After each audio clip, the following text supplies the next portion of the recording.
Hey, Fitzy here, back at the game with another one. Back on the 49 Chev. This one here, I got to replace the front sections of the fenders that I chopped out in the last video so I can fit the front on the car.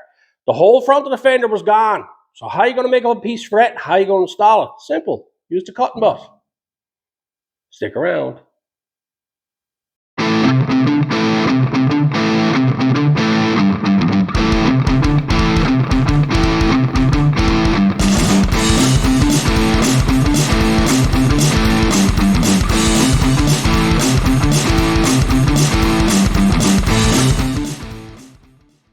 So, we're back on the 49 Chev. What I'm going to start doing here now is I'm going to start building these sections here. I want to get both of these sides here all closed in. I got to remove all this stuff. I got to size things up. First thing I'm going to do is I'm going to take a marker and mark this along here so I got an idea of where this eyebrow is to, and it'll give me an idea of how much more meat I got to put on either side. I got to build a mounting setup for this grill, and also got to build a plating system and everything for this here to mount to the front of the car. This is all going to bolt on. There's nothing going to be welded on the front of this. So I'm going to start stripping this down and start building these side pieces. So I went ahead and I marked it, and I took the panel off the top side there. You can see now where that's where the eyebrow would go. Now you can see where the grill sits in reference to that nose piece. I went ahead and I marked that as well. That'll give you some idea of now where I'm going to build out. I got to fill all this in here, and I got to fill all this in along the side here. So now I got an idea of where everything got to go. I can pull all this off the front of it here now, put it away, and I can start building off. I got to put a piece in here, and then I got to put a piece the full length into here. So I think I'm going to make two pieces to go from here to here on both sides, and yeah, from there to there. And then I can turn around and then I'll just build two big outside sections. I got to figure out the length that I want. I'm going to go to just down past the edge of the fender on the outside edge here. I'll go down below that there. So that's tucked in behind the bumper. Okay. And so let's get this all out of the way here now and start building some pieces. I found this piece in my pile and I went over and test fit it. Yep. Works out best kind. Seems like it's going to fit best kind. So I found another piece of steel and I laid it on top of it, traced it out.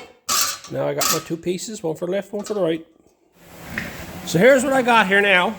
I got a piece of metal that I'm just going to weld on here, okay? It comes over past the marker and it goes out to the edge there, and I'm going to continue on with another piece from there. Let's not overthink this. You're thinking about, well, why don't you shape it to the grill and all this type of stuff. No, I'm not worried about that right now. All I'm looking to is to get a platform that I can mount stuff to. I will trim all this up after the fact, okay? I know that the grill comes up as high as here, and I want it to bolt on here because there's a lip on that, and I want to braze it up. And I can probably just even build down on the bottom of that with a box of some sort, but I got to build tabs that I can mount to here for the grill to bolt to. But there's nothing over here now to start with. So all I'm going to do is I'm going to butt weld them pieces there onto that there so that my length is right on them ends. I'm not going to get fancy with it. I'm just going to weld that right there.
So I got that all in there. You saw me how I put it in there, spot welded it. Didn't like it here, cut it again, redone it again.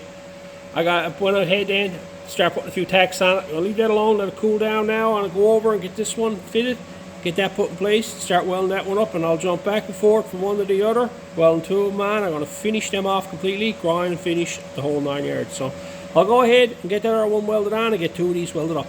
You saw me here now welding this one up here, and you saw me when I got over the end there, have taken the grinder and put in the end of it. I want to point something out here. We're talking about doing a butt fit on this now. This is just, you know, cutting the fit, cut the fit type of thing. Now, I had this fitting. Okay, I clamped it there and I clamped it there, so both of them were butt welded in place. Okay, you can use clamps or whatever. What tends to happen here, when you start welding this here, this wants to pull, okay? And it's after doing it on both sides. This side here now is after pulling to the point now that is actually overlapped there now, and it won't fit no more. That's a problem you're going to run into when you're doing butt patches, okay? It's going to want to move around on you. And that's one of the reasons why I ended up doing the cutting butt on a lot of stuff, because I just find it so easy. The metal is not moving. It's already in place. You're just cutting it and fitting it in place as you're going along. You're holding everything in place. Right now, the whole end of this here was all free. It was only held in with a pair of clamps. So it could pull itself one way or the other, and that's what it did. So now I got to take the zip blade now and cut through there and open up that section so it can actually fit nice again, because right now it's too tight. You don't ever want an extremely tight fit on your metal either. You know, because the metal has to go somewhere when you weld it. It's nice to have a small bit of a gap there, as small as you possibly can, but not an actual butt fit, right? I don't like the way that is fitting there now, because it's actually too tight, okay? And I'll trim that and fit that. Just wanted to point that out to you.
There you go, I got them all grinded up.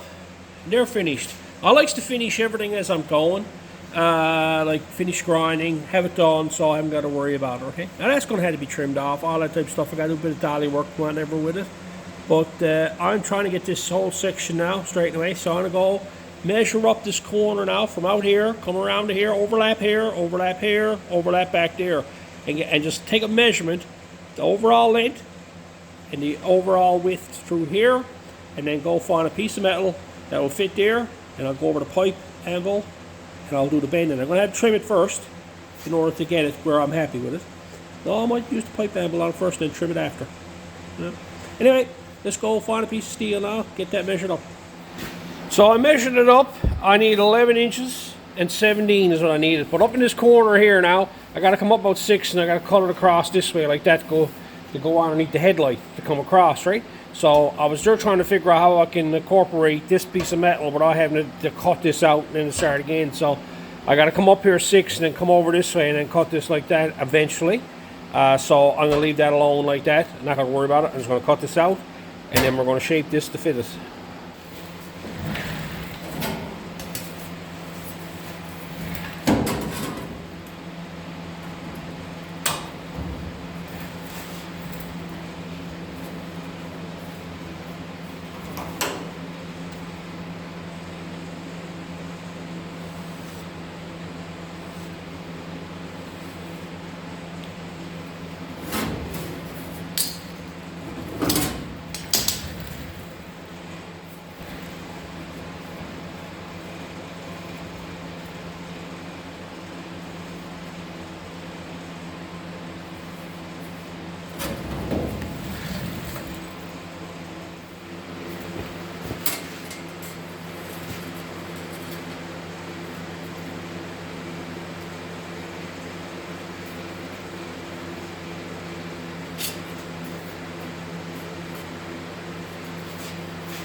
That's not bad for the first fit.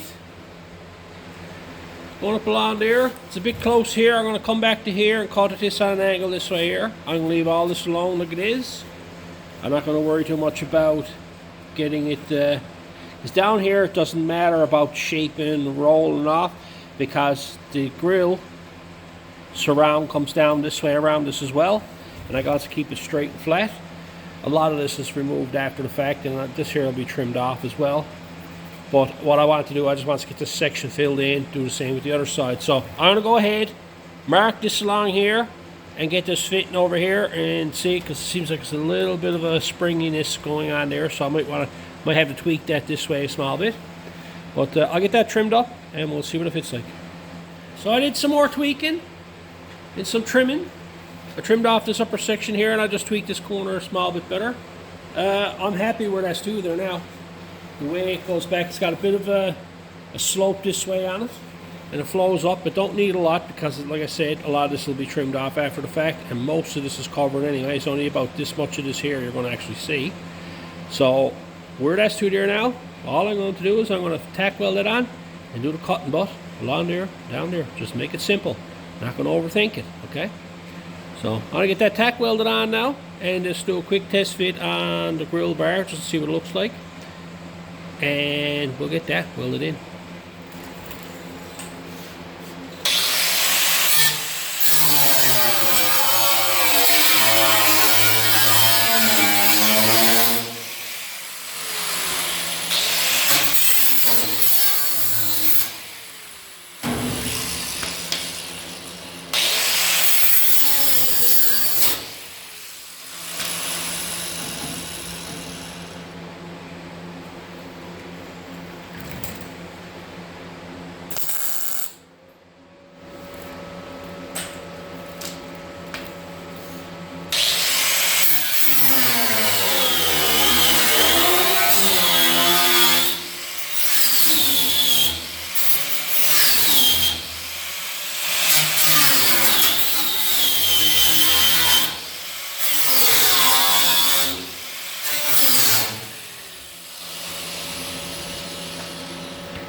So I got that all cut and butt and done in place. I got the piece removed. You saw me hauling that out of there.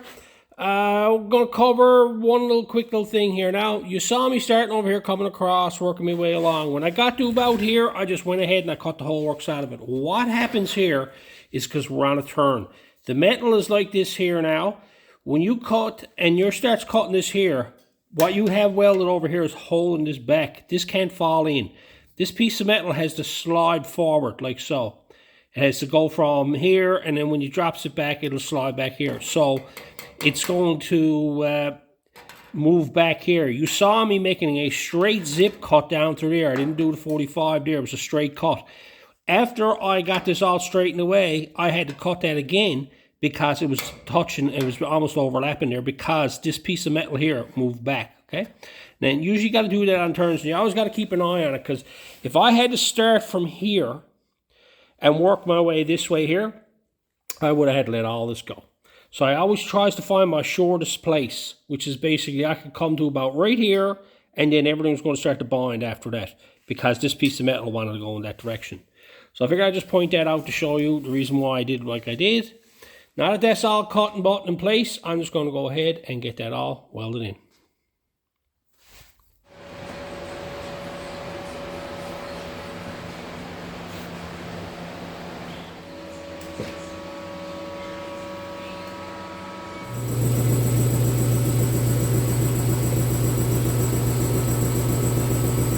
There it is, all grind up. Everything's done all the way around. I got that side done. Then I went ahead and did the other side. Pleased with that. Stand back down, you can see the front on it.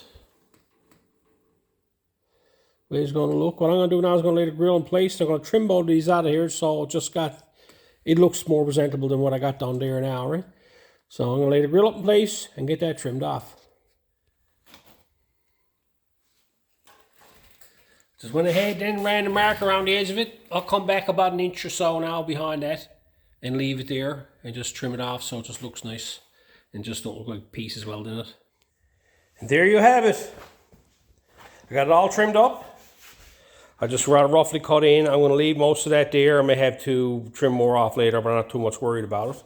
But you can actually see there now, just a simple cut and butt, put the piece in there. I never got carried away with it. All I did is I turned around and overlapped the piece, trimmed it so that it laid nice on it, tweaked it a bit here and there, stuck it on there, tack welded it on in the place where it was going, and then started from one end and worked to the other, and then worked my way around the corner to push the metal around the corner. It's a lot easier, I always found, doing the cut and butt than it is to try to do cut to fit. You can imagine now what I was up against if I tried to do a cut to fit on this here. The amount of clamps you would need to clamp that in place, or like magnets won't even work there because you really got to have the piece of metal sitting perfect with no strain on it, okay? See a lot of people using magnets. I see a lot of people using the clamps that goes through the metal with the little bar behind them. They're okay if you got access to the back of the panel. A lot of times you don't, okay? Right here probably would have worked okay. But still in all, I found, like you saw over here when you start welding, that piece in over there that it moved on me. And some are going to say, well, you should attack both ends first. The problem with it is, if you tax both ends first, the metal has got nowhere to go, okay? And what ends up happening then is here in the middle, it'll end up tucking on you. As you're welding across this way and welding across this way, the metal is going to be stretching and moving on you, and it's got to find somewhere to go and it can't move. At least when you start from one side and work your way across, you'll find that the metal will want to move out on the far end. And then what you saw there was that it overlapped and you had to cut it and refit it again. That's one of the issues I got when I first started doing the cut and butt thing. I experiment with everything else. I done the clamps, I done the cut to fit process, the whole 9 yards, and I found it very hard doing the cut to fit process. I see it a lot on the internet. The problem I see is that you don't see the guys doing the fitment, okay? It goes from a hole cut in the panel to a piece that fits in there perfect. You could spend a couple hours fitting a piece, especially if it's complicated. Smaller pieces, not so much. But you could spend over an hour fitting a piece of metal in there into that hole. Then when you start welding it in, it's going to move on you, okay? Then when it moves on you, it's tight on the bottom, it's gap on the top, and it becomes very annoying when you're going at that. And then it drops in behind in a spot where you don't want it to, and then you're trying to pull it back. By doing the cut and butt, it's an overlap. You're controlling it. You're working at an area about 4 inches long the whole way around. You're going over and you're welding it in place, and you're coming up here and then you're cutting it, and you're moving 4 inches. You're moving 4 inches, you're moving 4 inches, you're moving 4 inches. That way nothing moves on you before you or after you. And you could see when I was coming around here, everything was getting tight and it wouldn't move no more because the metal had to go somewhere. That's the same process you have to do with this here. Okay, when you start welding pieces in, the metal is going to move. Okay, that's why I like keeping it stationary. I like tack welding it on. There's no good clamping it on trying to do the cut and butt. I like welding it on because then it's in a permanent position that anything I do after that, the metal is not moving over here from what I'm doing over here, okay? A set of clamps can be very tight. It's still going to pull on the clamp, okay? Over here, the same thing. When I clamped it on either end here, here, and here, it's still going to want to move inside the clamp. It's going to try to hold itself, but it's still going to want to try to move. At least when it's welded, it doesn't move. But there you have it. Both sides are done. You can look at that from a closer angle there to see how it's all been put in there. No hiding nothing. See where it comes across here, and you can see down here where it ended. And then it came up through here, came across the front, come up along. Is it absolutely perfect to finish metal? No, okay? There is a small tuck in around here. That's fine. Like I said many times before, this type of work for me, I'm a bodyman. I'm not a coachman builder, a fellow who does that type of work. That stuff takes a lot of man hours, okay? This stuff here is for, getting metal, getting it to the point where you can actually do body work on it and get it ready. This whole car is going to be body work. It looks cool like it is here now. You grind it all off. It's a nice finish and everything. But, it's not perfect, okay? Just remember that. Like, you see my metal work and in videos, and sometimes you think that it looks absolutely perfect. And then you go and you try it yourself, and you're like, oh, mine didn't come out as nice as Tony's. That's not the case. This here has issues, okay? And along here, there's a small tuck in here. You can probably see if I move the light, you can see a little line across there. Okay, there's a small tuck in along here. This is pretty good because this section here, it's on a curvature, so it holds it. And up here is the same thing anytime there's a curvature, okay? Down here, this piece here, it's got a high spot going right along where I welded it because it was just a cut to fit, and the metal could just move on itself. It wasn't held in place. If I had to do an overlap on that there, I probably would have got a nicer finish on it. But I'm not concerned about it because this is all a mounting area for the grill itself, okay? But I figured I'd point that out and go through the cut and butt again. It's been a while since I went over it. So anyway, hope the tips are good, and until next time.